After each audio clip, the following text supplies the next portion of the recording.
Hey guys, Waterfowler41 here, and this is going to be a very quick video, but it is going to cover a topic that I keep seeing come up on the Facebook groups. So I keep seeing posts every other day about how everyone is mounting their LED reverse lights. So everyone wants to mount pods that hang down on the bottom of their bumpers, and they're looking for what everyone's recommendations are. So I want to show you how I made some do-it-yourself little brackets for a couple bucks per bracket. I think this cost me maybe $2.50 in total as far as the metal I used, and then obviously the LED pods that you're going to hang from those brackets.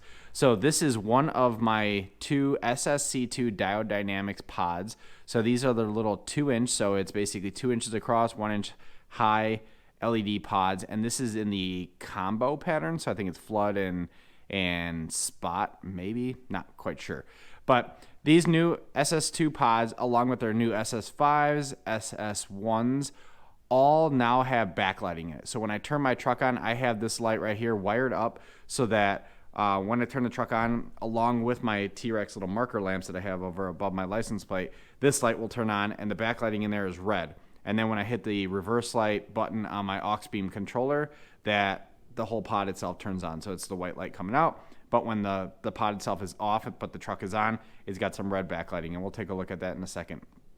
But again, really what I wanted to cover in this video is how I made the brackets to hang from there. And I got this idea because when I was installing my toe flap, it used a bolt that I think works perfect for mounting these brackets. So that's the passenger side one. I went ahead, and you can see the cord hanging for the driver's side one. Went ahead and removed the driver's side pod here. So here is a pod. Let me get my glove off.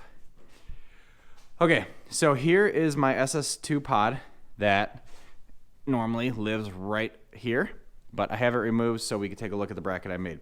This is very basic flat stock metal that I purchased from Menards, and I think the bracket was already... It's basically a larger version of this metal, and I just bent it to shape. So all you got to do is basically bend it in this little Z pattern, this kind of obtuse Z pattern, which will give you the ability to mount the light to an existing bolt that is approximately right here. So there is a 13mm bolt right here that drops down, and that bolt is what holds these little plastic, your reverse sensors to the bumper. You're going to remove that bolt, put your bracket in there, put the bolt back down, and we'll get up underneath the truck in a second and show you.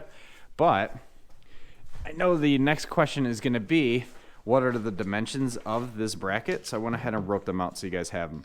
So here is the dimensions. Screen went to sleep.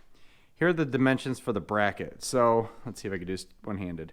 This is the bracket itself, kind of a weird drawing. It's not to scale, but the top and the bottom platforms, I guess, on this, or the top and the bottom of the Z, are 1 1/4 inches.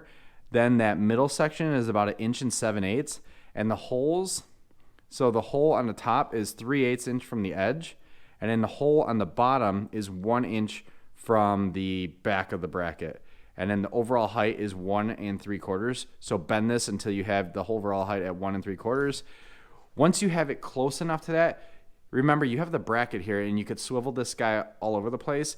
Use that to kind of aim it much better. This is really just to get you kind of close, and then as long as you have two brackets that you bent that match the same dimensions, it's going to put that light at a good height, and then just, you know, use the angling and then the swivel ability of the LED pod to aim it where you want it. But that'll put the light basically right here. So passenger side again, you can see where it's at. I still got some fine tuning to do. But as far as functionality, this puts the light exactly where you need it, because you ultimately want to flood this angle. I installed these because at night I was having issues backing into my garage because my lights don't go on until my truck's in, and I have to park really close to all this crap, and I basically need to be on top of that stuff. So with the lights, I was able to come back in, and with winter, it's dark at 4 o'clock. Lights are nice.